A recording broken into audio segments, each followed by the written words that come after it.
विरासत कला मंच टीकमगढ़ आपका स्वागत करती है। मित्रों, आप जानते हैं कि समय समय पर हम ऐसी शख्सियत को आपके सामने रूबरू कराते हैं जिनका योगदान सिर्फ अपने ज़िले में ही नहीं बल्कि प्रदेश में होता है।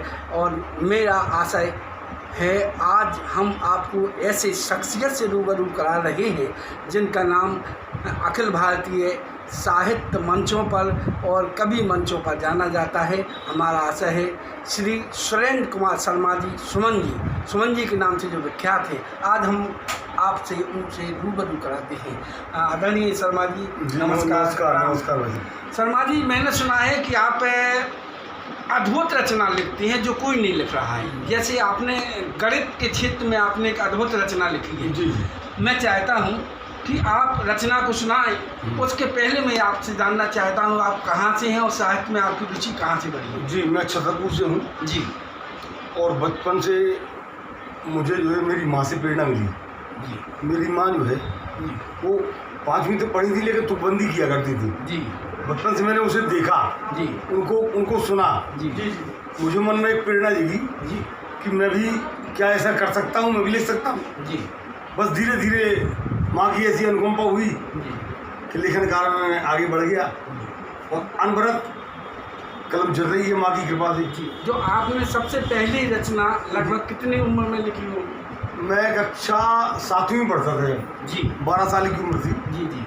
तो हमारे यहाँ उसमें वो हुआ करते थे शिक्षा के सागर संभाग के डीएससी जी। सिद्धार्थ कुमार जी शर्मा आए। जी। उनके स्वागत में मैंने पहले एक स्वागत गीत लिखा। जी। उस स्वागत गीत से खुश होकर उन्होंने मुझे एक गुलाब का पुष्प भेंट किया वाह। और कहा कि ये विद्यालय में उपवन के सुमन के लिए जी। मैं सुमन देना चाहता हूँ। क्या बात है, वाह। तो मैंने उन अभिव्यक्ति की आभार व्यक्त किया कि सुमन को सुमन से सुमन दे रहे हो। क्या बात है, वाह। सुमन को सुमन से सुमन दे रहे हो। जी। तो सुमन भी सुमन से सुमन ले रहा है। क्या बात है, वाह वाह वाह, अद्भुत। तब से अनवरत माँ की कृपा से लिखन कार्य चल रहा है। जी। इसमें गीत, गजल, कविता, छंद, कहानी। जी। बस तो आप निश्चित तौर से आप उस बाल उम्र से आपने जो है साहित्य में रुचि ली, कविता में रुचि ली। आप देश के लगभग कितने राज्यों में आपने अपने कवि मंचों पर अपनी प्रस्तुतियाँ दी? लगभग 4-5 राज्यों में गया हूँ अभी। जी जी। तो आपकी किताबें भी तो? हाँ, किताबें मेरी प्रकाशित दो प्रकाशित हो गई हैं। जी। और एक प्रकाशन के लिए प्रेस में है। जी। और 2 अभी आप प्रकाशित हैं। जी। वो कौन कौन सी? एक पहली पुस्तक मेरी आई थी इस पर गीत लिखूं, गीत संग्रह, जो दिल्ली से एन प्रकाशन से प्रकाशित हुई थी। जी। उस पर मुझे मध्य प्रदेश के माननीय राज्यपाल डॉक्टर बलराम जाखड़ द्वारा विशिष्ट साहित्य साधना सम्मान दिया गया था। जी। और उस पुस्तक का विमोचन हमारे माननीय विधानसभा अध्यक्ष भाई ईश्वरदास जी रोहाणी जी ने किया था। वाह। जी। और दूसरी पुस्तक मेरी अभी आई है। जी। उसका नाम उसका जो शीर्षक है किस पर गीत लिखूं। किस पर गीत लिखूं। और तीसरा जो प्रेस में डली हुई है वो है जो कहूँगा सच कहूँगा। क्या बात है। जो कहूँगा सच कहूँगा। चौथी एक छंद शतक है और 5वीं एक कहानी संग्रह है। और एक अभी महाकाव्य के कई चल रहा है। अब देखो भगवान कहाँ तक निर्वाह कराते हैं। ये लगता है कि आप जैसे साहित्य के लिए आपने साहित्य को जिया है, उड़ा है, बिछाया है। आपको इसके साथ ही आप कर्म क्षेत्र में क्या आपका किस क्षेत्र में आप जॉब में? जी, मैं ग्रामीण कृषि विस्तार अधिकारी जी सटई में पदस्थ ग्रामीण कृषि विस्तार अधिकारी के पद पर कृषि विभाग में मैं जो है सेवा दे रहा हूँ अपनी। पूर्व में मैं 2 वर्ष शिक्षक रहा जी, है ना। फिर मैं कृषि विभाग में आ गया। तब से करीब 35-36 साल से कृषि विभाग में आरईओ के पद पर पदस्थ हूँ। पहली पोस्टिंग मेरी जिला दुर्ग में हुई, दूसरी बक्सवा हुई और तीसरी वर्तमान में 27 वर्षों से बिजावर में पदस्थ हूँ। यकीनन बहुत बड़ी बात है। आप कर्म क्षेत्र में अपने जॉब के साथ अपनी जीवन यात्रा को सफल कर रहे हैं, उसके साथ ही आप अपना समय साहित्य के लिए निकालते हैं। निश्चित तौर से आप बधाई की पात्र हैं शर्मा जी। शर्मा जी, हमारे श्रोताओं को आप जैसा मैंने आपसे रिक्वेस्ट की थी कि आप एक रचना गणित से संबंधित है जो आज तक मेरे ख्याल से कहीं मैंने ना तो सुनी है ना ही मैंने कहीं इस संदर्भ में कहीं किसी से सुना है। अद्भुत रचना है, मैंने जो आपने अब चर्चाओं में बताया जी जी वो रचना जरूर आप सुना। जी जी क्या है, ये आमद के छंद है जी। आमद के छंद वो होते हैं जो व्यक्ति लिखता नहीं है, लिखवा दिए जाते हैं जी ईश्वरी प्रेरणा से लिखते हैं। जी तो ऐसे में चला रहा था गुरु जी के आश्रम से, रास्ते में विचार आए और मोटरसाइकिल खड़ी करके मैंने लिखना शुरू किया और लिखते लिखते 15-16 छंद बन गए। उसमें गणित की क्रियाएं सारी क्रियाओं का समावेश हुआ है। उसमें जब उद्धव कहते हैं गोपियों से कि श्याम शून्य निर्विकार आदि अनंता है, तो गोपियाँ कहती हैं हम आपके शून्य को नहीं मानती, क्योंकि हम उनके अंक में खेली हैं गोद में, तो अंक का गणित जानती हैं और वो अंक का गणित उद्धव को समझाती हैं। वो कहती हैं, शुरू करता हूँ मैं छंद जी। श्याम के पठाए उद्धव मथुरा से आए, ज्ञान योग का प्रयोग गोपियों पे करने लगे, शून्य घन श्याम निष्काम ब्रज बाम, जिन्हें माने छवि धाम कानून के भरने लगे, व्यर्थ ही वियोगता तपती है सभी आप, निराकार ब्रह्म कहे ध्यान धरने लगे, रूप रंग रिक्त कभी सुमन बताया तब, झर झर नैन गोपियों के झरने लगे।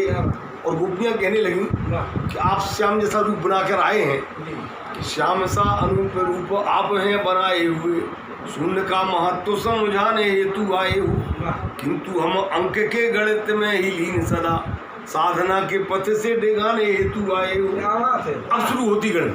वो कहती हम तो ये जानते कि एक और एक जोड़ने से दो ही होते यार, द्वैत को अद्वैत क्यों लखाने हेतु आए हो, और छवि बाकी जोड़ के बाद बाकी छवि बाकी सांवरे की सुमन बसाए हम, प्रेम पथ कंटक बिछाने हेतु आए हो, गाती हैं गुणानुवाद हम सब सांवरे को, हैं अभिन्न भिन्न नहीं श्याम जू को मानती, भिन्न की है अभिन्न भिन्न नहीं श्याम जू को मानती, वो बड़ भाग अनुराग भरा हुआ अंग अंग, पूर्ण अंश वो है हम हर पहचानती, उनके महत्तम को कौन नहीं जानता है, गोपियां लघुत्तम तो यही अनुमानती, लघुत्तम सुमन समुच्चय से राधे और श्याम मिली, इसीलिए सुनने वाली नीत नहीं जानती। क्या बात, समुच्चय हाँ, इसीलिए सुनने वाली नीत नहीं जानती। और बोले तो प्रेम रोग हमको लगा है मन मोहन का, ज्ञान योग आप कैसे अपना न वास्ता, प्रेम पंथ गामिनी है श्याम मन भामनी है, और जानती नहीं है हम और कोई रास्ता, वर्ग मूल से ही अब अपना मिला हुआ है, स्वीकार ली है नद नंदन की दासता, सुमन रटता है बस श्याम श्याम, हृदय हमारे रूपों ने का ही वासता। तब उद्धव कहने लगे कि आपने शून्य करके देखिए अपने अंतर से, तब समझेंगे आप शून्य क्या है। वो कहते कि जब आप शून्य कर लेंगी निज अंतस को, तब आप शून्य का महत्व जान जाएंगे, शून्य में से शून्य को घटाओ या योग करो, भाग या गुणन फल सिर्फ शून्य पाएंगे, निर्विचार धारणा धरोगी यदि, निर्गुण ब्रह्म में तब पहचान पाएंगी, वही में सुमन गूंज उठेगा जो ब्रह्मनाद, गुण गुण श्याम के गुणानुवाद गाएंगी। तो गोपियाँ कहती हैं कि हम शून्य को नहीं मानती, फिर भी अगर शून्य को मान भी लें तो असंख्य शून्य रख दीजिए, जब तक इकाई नहीं लगाएंगे तब तक शून्य का कोई महत्व नहीं है। बोले अगर श्याम आपका शून्य है तो उसकी इकाई है। वो कहती शून्य हो असंख्य किंतु सोचिए इकाई बिन, शून्य है महत्वहीने से जान लीजिए, तो यदि श्याम शून्य है तो उनकी इकाई हम, सत्यता यही है इसे आप मान लीजिए, राधे बिना श्याम और श्याम बिना राधे नहीं, गूढ़ है रहस्य इस पे भी ध्यान दीजिए, पूरा के सरइयो एक दूजे के सुमन कवि, पूरा के सरइयो एक दूजे के सुमन कवि, ज्ञान चक्षुओं से हमें पहचान लीजिए। बोले हमको विरह रोग आप हो निरोग, आपको कोई रोग नहीं इसलिए आप क्या रोग क्या होता, और हम मलेरिया बुखार हमें है, आप खांसी की दवाई लेके आ गए, लोग ब्रह्म बताने लगे। बोले आप हमको विरह रोग आप हो निरोग, किंतु आप तो वियोग पे प्रयोग करने लगे। ब्रह्म ज्ञान प्राप्त हुआ जिसको भी भूतल पे, ध्यान मग्न होकर वो योग करने लगे। समझी थी विरह का ताप हर लेंगे आप, किंतु आप जोग को कुयोग करने लगे। वो व्यर्थ का विलाप बंद कीजिए सुमन कवि, ज्ञान का गलत उपयोग करने लगे, ज्ञान का गलत उपयोग करने लगे। बोले आप ज्ञानवान हैं, हम लोग तो मूर्ख हैं, अनपढ़ हैं। बोले कि आप ज्ञानवान हम निपट अजान, आप ज्ञानवान हम निपट अजान ऊधो, कैसे बैठ सकता है अपना समीकरण। ब्रह्म ज्ञान कैसे बैठ सकता है अपना समीकरण, अंग अंग श्याम रंग अपने रंगा हुआ है, तो ब्रह्म आपके को कहाँ कर सकती वर्ण। किनके पठाए आप मथुरा से यहाँ आए, बोले हम जानती हैं कारण कवन जाने कोने से का करण होता है, इसके द्वारा कराया जाता काम। कारण कवन जाने कोने से का करण, आचरण आपका ना भाया क्यों सताया हमें। पूजते सुमन हम उनके सदाचरण, पूजते सुमन हम उनके सदाचरण। तो उधो कहने लगी इंद्रिय दसम लव इंद्रिय दसम लव लीनता मिटेगी तब, श्याम जू के दर्शन सहज मिल जाएंगे। साधना करोगी शुद्ध अंतःकरण से, तो मुरझाए मन के प्रसून खिल जाएंगे। निर्विकार निर्विचार धारणा धरोगी यदि, मन वीणा के तार तार ले जाएंगे। अनुरोध उद्धव का आप मान लोगी यदि, सच है सभी के यहाँ होठ दिल जाएंगे। बोले आप कहते हैं दिखता नहीं हो, बोले कैसे नहीं दिखता, हमने उनके साथ रास रचाया है। बोले पीत पटधारी संग रास रचाया नित्य, कहते हो उनका की रूप है न रंग है, तो मति भ्रष्ट आपकी हुई है लगता है दृष्ट, समझ न आए अनोखा तेरा ढंग है। और कुछ भाता नहीं इतना ही आता हमें, वह असीम सिंधु से की ही हम तरंग हैं, और कोई रंग चढ़ सकता न मानिएगा। सुमन सुमन रंगा क्योंकि श्याम रंग है। बोले काला रंग वहां पर चढ़ा हुआ है, इस पर दूसरा रंग तो चढ़ने वाला है नहीं। बोले जो आप कहते दिखता नहीं उसके सुनिए आप, कि जग को नचाते नाच जो की दिन रात, जग को नचाते नाच जो की दिन रात, वही थोड़े से दही के लिए नाच नाचते फिरे। प्रेम की इबारत लिखी जो गोपियों के ही, मस्त हो गोपाल उसको ही नाचते फिरे। कौन है आसक्त और कौन है विरक्त, यहाँ कठिन गणित के सवाल जांचते फिरे। और रास रचैया माँ जसोदा जी के छैया, यहाँ सुमन सुमन रास रंग राचते फिरे। सुमन सुमन रास रंग राचते फिरे।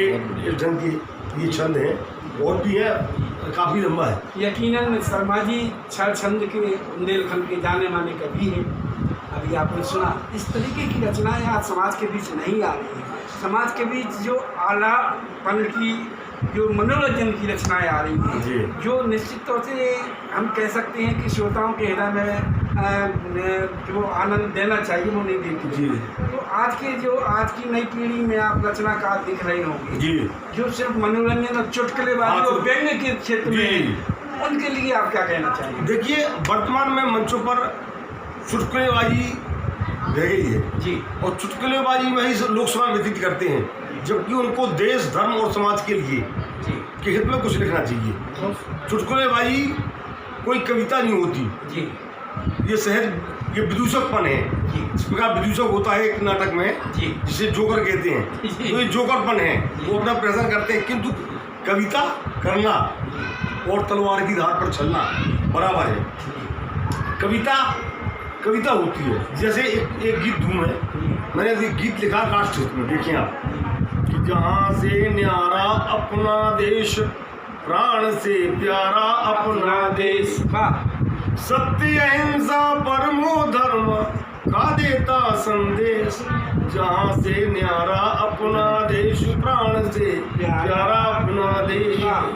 देश की विशेषता है, कई जातियों भाषाओं का यहाँ अनूठा संगम, वन उपवन पर्वत मालाएं है अति दृश्य विहंगम।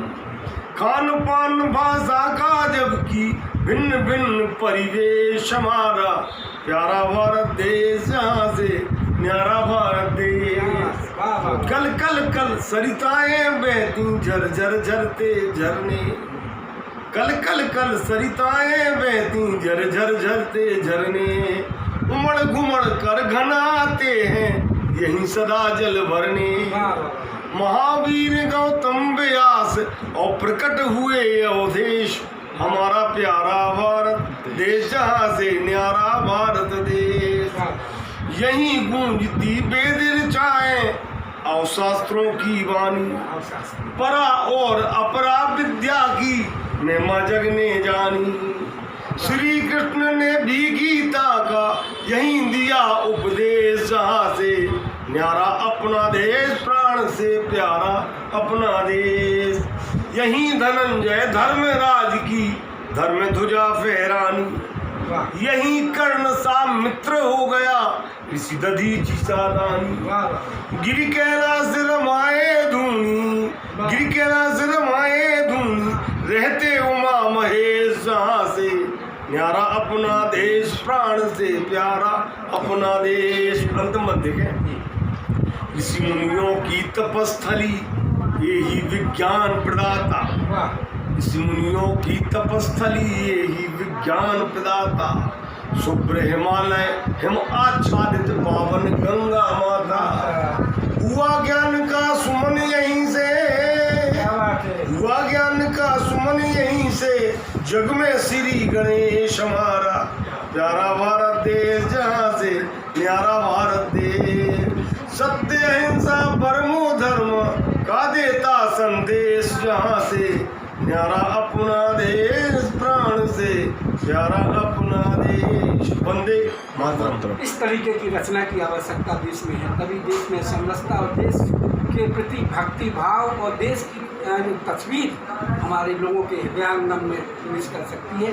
आज रचनाकार अपनी धारा से हट रहा है। व्यंग चुटकुले नौक पर आकर के लोगों को मनोरंजन तो देते हैं, किंतु वो नहीं दे सकते हैं जो भाव जो आपकी रचना से मिलते हैं।